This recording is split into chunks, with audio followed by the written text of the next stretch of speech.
Good morning.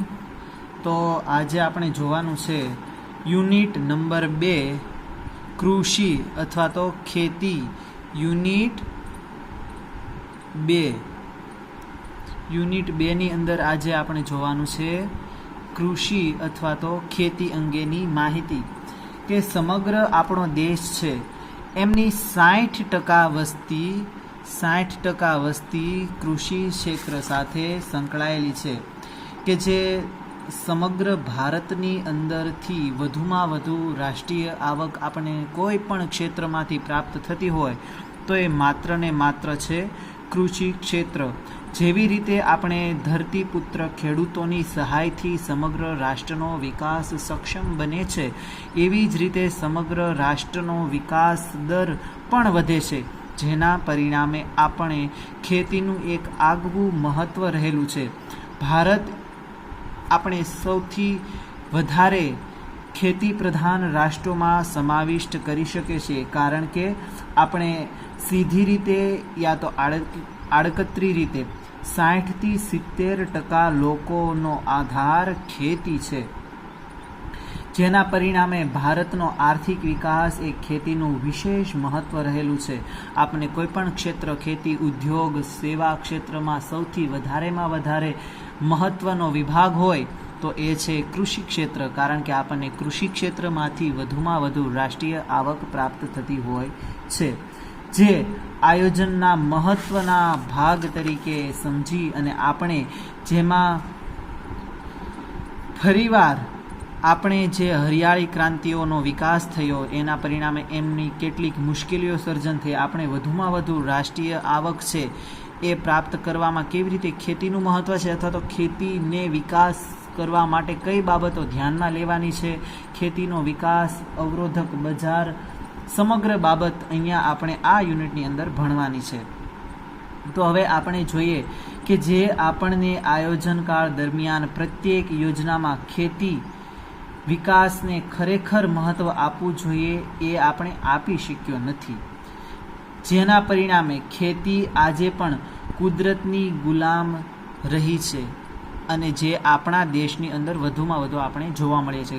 વિશ્વના કેટલાક દેશ છે જેમાં એને કુદરતને આધારે રહેવું પડતું નથી, કારણ કે ત્યાં સિંચાઈની સવલતો સૌથી વધારે છે, ત્યાં રાસાયણિક ખાતરોનો વ્યવસ્થિત ઉપયોગ છે, રાસાયણિક દવા, સારા બિયારણ, જે આપણે વધુમાં વધુ કુદરત આધારે રહેવું, મતલબ કે સિંચાઈ જો મળે તો જ આપણે ખેતી સક્ષમ બની શકીએ છીએ. પરંતુ અહીંયા આપણે જોવાનું છે કે ખેતીનો જે વિકાસ છે એ માત્ર કુદરત આધારિત રહેવો જોઈએ નહીં, જેના પરિણામે આપણે વધુમાં વધુ રાષ્ટ્રનો વિકાસ સક્ષમ બની શકે.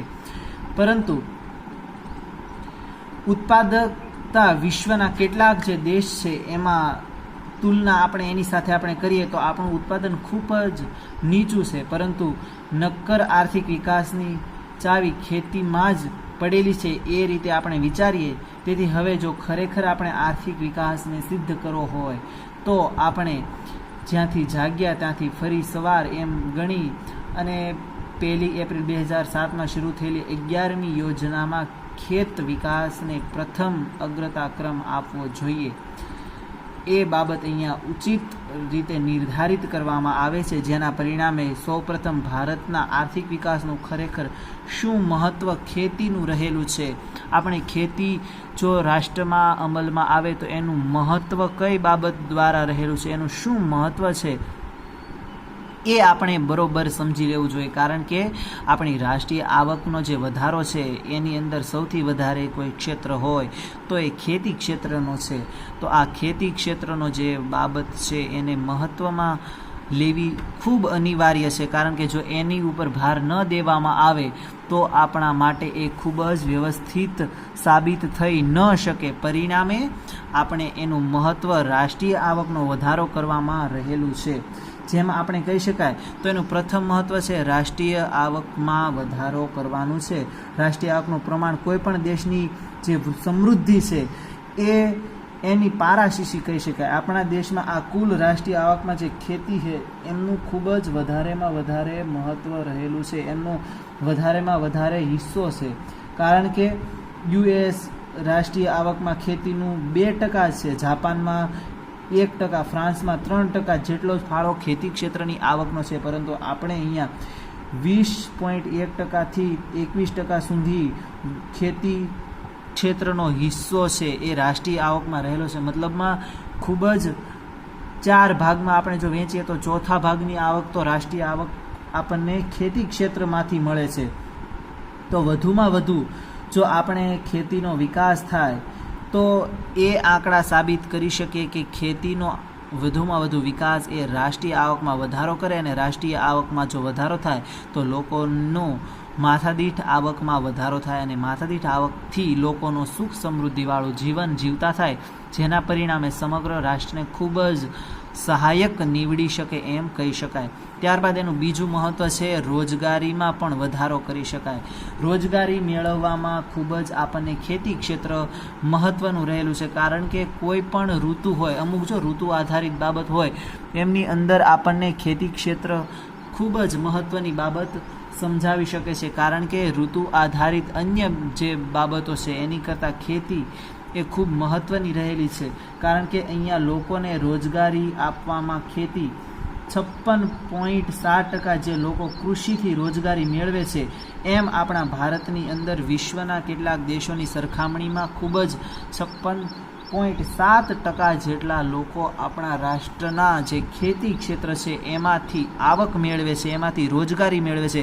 મતલબ કે 50% કરતાં પણ વધારે લોકો ખેતી ક્ષેત્ર સાથે જોડાયેલા છે, જે એમાંથી રોજગારી પ્રાપ્ત કરી શકે છે, જેના પરિણામે સમગ્ર રાષ્ટ્રની અંદર વધુમાં વધુ વિશ્વના અન્ય દેશોની તુલનામાં ખેતી ક્ષેત્રના વધુમાં વધુ રોજગારીની તકો જો પૂરી પાડતું હોય તો એ ભારત દેશ છે, જેના દ્વારા આપણે એમ કહી શકીએ કે રોજગારી વધારવામાં પણ ખેતી ક્ષેત્રનો ખૂબ જ વધારે મહત્ત્વ આપવામાં આવેલું છે.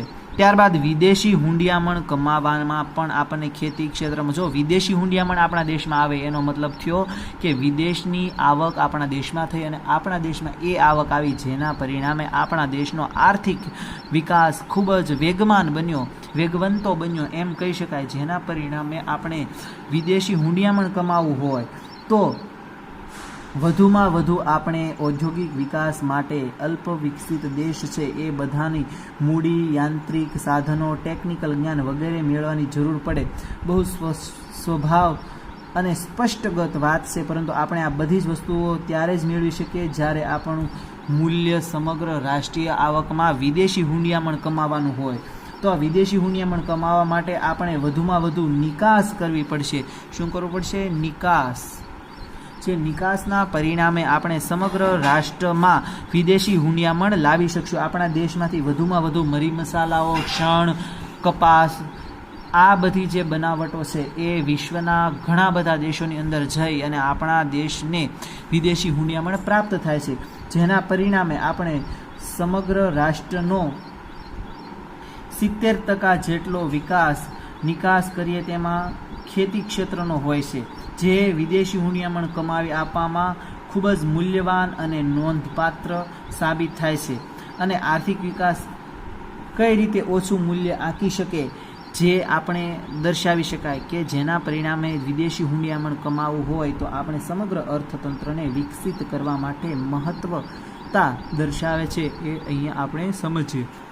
ત્યારબાદ સમગ્ર ઉદ્યોગોને કાચો માલ. હવે આપણે બધા રાષ્ટ્રનો વિકાસ કરવો હોય તો ઉદ્યોગોની ખૂબ આવશ્યકતા હોય છે, અને આ ઉદ્યોગોનો જે આર્થિક વિકાસ છે એ હંમેશા એમને જે કાચો માલ પૂરો પાડવામાં આવે છે, કાચો માલ, તો એ સમગ્ર કાચો માલ આપણને માત્ર ને માત્ર ખેતી, કૃષિ એના દ્વારા પ્રાપ્ત થઈ શકે છે, જેના પરિણામે આપણે ઉદ્યોગોનું મહત્ત્વ રહેલું છે એ ખેતી ક્ષેત્ર ઉપર નભે છે.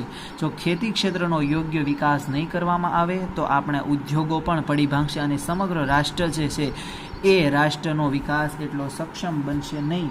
માટે કોઈ પણ ઉદ્યોગ હોય, જેમાં ખાંડ હોય, શણનો ઉદ્યોગ હોય, સાબુ ઉદ્યોગ હોય, વેજીટેબલના કોઈ પણ ઉદ્યોગ હોય, કાપડ ઉદ્યોગ હોય, આ સમગ્ર ઉદ્યોગોના મૂળની અંદર રહેલી છે ખેતી. એમના ખેતી દ્વારા કાચો માલ પૂરો પાડવામાં આવે છે, જેના થકી સમગ્ર રાષ્ટ્રનો વિકાસ થાય છે. માટે ખેતીનો વિકાસ ખૂબ જ યોગ્ય છે એમ આપણે કહી શકાય. ત્યારબાદ રાષ્ટ્રના લોકોને ખોરાક પૂરો પાડે છે. કોઈ પણ દેશ હોય એમના લોકોને ખોરાકની જો આયાત કરવી પડતી હોય તો એની માટે ખૂબ જ શરમજનક વાત છે. પરંતુ આપણે પ્રથમ તો જે રાષ્ટ્ર હોય એમનો કૃષિ ક્ષેત્રનો વિકાસ થાય છે, જેના પરિણામે એને આયાત કરવી પડતી નથી અનાજની. પણ આપણે અનાજના ભંડારોનો ખૂબ જ સારી રીતે વિકાસ કરી અને લોકો છે એમાં આપણે અનાજની વહેંચણી દ્વારા અથવા તો જે લોકોને વ્યવસ્થિત ખાવાનું નથી મળતું એ લોકોને ખાવાનું પહોંચાડી અને સમગ્ર રાષ્ટ્ર જે છે એ એક અનાજના ભંડાર કોઠાર તરીકે વિકસિત થાય અને જે રાષ્ટ્રના લોકોને ખોરાક પૂરો પાડવામાં પણ ખેતી ખૂબ જ મહત્ત્વની બાબત રહેલી છે. જે લોકોનું પેટ પૂરતું અન્ન મળતું ન હોય ત્યારે પૌષ્ટિક ખોરાકની તો વાત અલગ જ રહી એમ કહી શકાય. અને જે લોકોને પૌષ્ટિક ખોરાક ન મળતો હોય તો તેમની પાસેથી ઊંચી ઉત્પાદકતા કઈ રીતે એટલે કે સારી ગુણવત્તાવાળો શ્રમ ન મેળવી શકાય, જેના પરિણામે આપણે લોકોની ઉત્પાદકતા સારો શ્રમ વધારવા માટે રાષ્ટ્રની જનતાને સારામાં સારો ખોરાક પૂરો પાડવો જોઈએ. અને આ સારો ખોરાક આપણને માત્ર ને માત્ર ખેતી ક્ષેત્ર દ્વારા મળી શકે છે. માટે ખેતી ક્ષેત્રનો વિકાસ થવો ખૂબ જ આવશ્યક છે. ત્યારબાદ એનું મહત્ત્વ છે ભાવ સ્થિરતા પર, કે ભાવ સ્થિરતા લાવવા માટે પણ સમગ્ર દેશમાં વધુમાં વધુ ખેતી ક્ષેત્ર છે. જો આપણે ખેતી ક્ષેત્રમાં તમામ વસ્તુઓનો ભાવ સ્થિર ન રહે તો સમગ્ર રાષ્ટ્રમાં ખૂબ જ ભાવના દર વધી જાય. દાખલા તરીકે આપણે જોઈએ કે કપાસનો ભાવ અથવા તો મગફળીનો ભાવ પ્રથમ વધારી દેવામાં ન આવે અને ઓછો લેવામાં આવે તો એમની સંબંધી કાપડનો ભાવ ઘટશે, એમની સંબંધી તેલના ભાવ ઘટશે. તો આ બધી એક કડી સાથે બીજી કડી જોડાયેલી રહે છે, જેના પરિણામે સમગ્ર રાષ્ટ્રની ભાવમાં સ્થિરતા લાવવી હોય તો ખેતી ક્ષેત્રનો મહત્ત્વનો ફાળો રહેલો છે. કારણ કે સમગ્ર કાચો માલ છે એ આપણને ખેતી ક્ષેત્ર પૂરો પાડતી હોય છે. ત્યારબાદ સારામાં સારી ન્યાયિક અર્થવ્યવસ્થા સ્થાપવા માટે પણ ખેતી ખૂબ જ મહત્ત્વની રહેલી છે. જ્યાં ન્યાયી અર્થવ્યવસ્થાનું નિર્માણ માટે આર્થિક સત્તાના વિકેન્દ્રીકરણની જરૂર પડે છે. ખેતી એક એવો વ્યવસાય છે કે જે વિકેન્દ્રીકરણના પાયા પર ઊભેલો છે. તેથી ખેતી સામે સંકળાયેલા લોકો જે મોટા ભાગના હોય છે એ લગભગ સરખી આવક પ્રાપ્ત કરી શકતા હોય છે. જેથી આ દૃષ્ટિએ પણ ભારતમાં ખેતી ક્ષેત્રનું ખૂબ જ મહત્ત્વ રહેલું છે એમ આપણે કહી શકાય. અને આ બધી બાબતથી આપણે શું કરી શકીએ કે છેલ્લે સમગ્ર આર્થિક વિકાસ હોય એ વધારવા માટે આપણે ખેતી ક્ષેત્રનો ખૂબ જ મહત્વતા બતાવી અને એ આપણે સાબિત કરી શકાય. કારણ કે આપણો સમગ્ર આર્થિક વિકાસ છે એ હાંસલ કરવા માટે આપણે કૃષિ ખેતી પ્રધાન દેશના આ સર્વાંગી વિકાસને આપણે માત્ર ખેતી અને ખેતીથી જ બની શકે છે સમગ્ર રાષ્ટ્રનો વિકાસ. તેથી આ દૃષ્ટિએ પણ ભારતમાં આર્થિક વિકાસ ખેતી વિકાસ આંકનું મહત્ત્વ રહેલું છે એમ સાબિત આપણે કરી શકીએ. જ્યાં સુધી આપણે એમ કહીએ કે ખેતીના દરવાજા ખખડાવવામાં નહીં આવે ત્યાં સુધી સમૃદ્ધિ હાંસલ કરવાનું આપણી પાસે કોઈ પણ પગથિયું હશે નહીં. આપણે પગથિયું એ ચડી શકશું નહીં. માટે આપણે ઘણી બધી મુશ્કેલીઓ છે. અને કાર્લ માર્ક્સે તો એમ પણ કીધું છે કે જો તમે એટલે કે ભારતીય લોકો ખેતી ક્ષેત્રમાં સુધારો કરવામાં મોડા પડશો તો સમજો કે તમે બીજી બધી બાબતોમાં મોડા પડ્યા છો. આમ રાષ્ટ્રનો સર્વાંગી વિકાસ કરવા માટે ખેતી ક્ષેત્ર ખૂબ જ મહત્ત્વનું રહેલું છે. તો આ આપણે સમગ્ર બાબતને સમજી અને કોલિન ક્લાર્કની પણ પ્રાધ્યાપક કોલિન ક્લાર્ક કે જેણે કીધું કે તમે સમગ્ર ખેતી વિકાસમાં નહીં બાબતમાં ધ્યાન આપો, એમાં મોડા પડશો તો બધા વિકાસમાં મોડા પડશો. આ બાબત ઉપર વધારેમાં વધારે ભાર આપી અને આપણે એ બાબત સમજવી જોઈએ કે ભારતની રાષ્ટ્રીય આવકમાં વૃદ્ધિ કરવામાં માંગતા હોઈએ અને રોજગારી વધારે હાંસલ કરવા માંગતા હોઈએ, સમગ્ર રાષ્ટ્રનો વિકાસ કરવા માંગતા હોઈએ, લોકોની જીવન જરૂરિયાતી વસ્તુઓનો સારી રીતે ખોરાક પૂરો પાડવા ઈચ્છતા હોઈએ તો આપણે એ બાબત સ્પષ્ટ સમજી લેવી જોઈએ કે વધુમાં વધુ સારી રીતે આપણે ખેતી ક્ષેત્રનો વિકાસ કરવો જોઈએ. આ બધી તમામ બાબત એના મહત્ત્વના પોઈન્ટ તરીકે રહેલી છે જે આપણે બરોબર સમજી લેવી જોઈએ. ત્યારબાદ હવે આપણે જોઈએ કે ભારતમાં જે ખેતી ઉત્પાદન થાય છે એમના કેટલાક વલણો અહીંયા ધ્યાનમાં રાખવા જોઈએ, જેમાં આપણે ભારતમાં ખેતીના ઉત્પાદનના વલણો એટલે કે આપણા દેશમાં આયોજનકાળ દરમિયાન જે ખેતીના વિકાસ પર ભાર મૂકવામાં આવ્યો છે, પરંતુ એક અથવા બીજા કારણોસર ઉત્પાદનમાં જે પ્રતિ વર્ષ સ્થિર ગતિને ઉત્પાદન થવા જોઈએ એવો વધારો થઈ શક્યો નથી. તેની પ્રાપ્તિના કેટલાક આંકડાઓ આપણે જોઈએ છીએ. એમ અહીંયા સામાન્ય રીતે જે અન્ન ઉત્પાદન થયું છે, તો આ અન્ન ઉત્પાદનમાં આપણે વર્ષ લીધા છે અને ત્યારબાદ અન્ન ઉત્પાદન જેટલા લાખ ટનમાં થયું છે એનું તમારી સામે કોષ્ટક સાબિત કરવામાં આવ્યું છે. તો આ કોષ્ટક પરથી આપણને એમ ખબર પડે કે જેટલા દરે આપણે વધારો કરવો જોઈએ એટલા લાખ ટનમાં આપણે વધારો કરી શકીએ. અને 1950-51માં આપણે 508 લાખ ટન જેટલો આપણે ઉત્પાદન કરી શક્યા હતા, પરંતુ જે આપણે 2001માં 1900 જે આપણે સામાન્ય રીતે એટલો વધારો કરી શક્યા નથી. તો આ બાબતથી આપણે સ્પષ્ટ સાબિત થઈ જાય છે કે અહીંયા 2001માં 1968 લાખ ટન જેટલો આપણે સામાન્ય રીતે જે વધારો કર્યો છે એ ખૂબ જ ઘટી ગયો. જો 1999 થી 2000માં 2098 હતો, જે ઘટીને પાછો અહીંયા 1968 જેટલો આપણે વધારો કર્યો છે. મતલબ અહીંયા 2 વર્ષ છે એમાં આપણે સારી રીતે વધારો કરી શક્યા નથી. જે આપણે અહીંયા પણ 2004-05માં પણ આપણે 1984 લાખ ટન જેટલો જ આપણે વધારો કર્યો છે. માત્ર અહીંયા આપણે ઘટતા દરે વધારો કર્યો છે. જેટલો આપણે વધારો કરવો જોઈએ એમ આપણે વધારો કરવા સમર્થ બન્યા નથી. માટે આપણી જે આ બાબત છે, જે એમના વલણ છે એ આપણે સારી રીતે દર્શાવી શક્યા નથી. તો આમ ખેતી જે ઉત્પાદન આંક છે એ પણ આપણી માટે ખૂબ જ મહત્વનો રહેલો છે. આ આપણો અન્ન ઉત્પાદન જે લાખ ટનમાં છે એની સામે આપણે જે ખેતી ક્ષેત્રનો વિકાસ થવો જોઈએ એમાં જે ઉત્પાદન આંક છે એ પણ આપણે એના વલણ તરીકે જોઈ શકીએ. તો હવે આપણી સામે છે કે ખેતીનો ઉત્પાદન આંક છે, જે કૃષિ ક્ષેત્રે ઉત્પાદનમાં વૃદ્ધિ કરવામાં આપણે ખરેખર કેટલા સફળ થયા છીએ તે હકીકતને સ્પષ્ટ કરવા માટે આપણે ઉત્પાદનના આંકના વલણને પણ તપાસવું જોઈએ કે એ શું ખરેખર કહેવા માગે છે. તો 1980-81માં 80.1% આપણો ઉત્પાદન આંક હતો, જે આપણે એટલો વિકાસ કરી શક્યા હતા. જે 1990-91ની અંદર એટલે કે 10 વર્ષની અંદર આપણે માત્ર ને માત્ર 116% જેટલો જ વિકાસ આંક આગળ વધારી શક્યા. અને તમે જોશો કે વચ્ચેથી તમે લઈ અને 2009-10ની અંદર માત્ર તમે 150.4% જેટલો જ વિકાસ આંક આંબી શક્યા.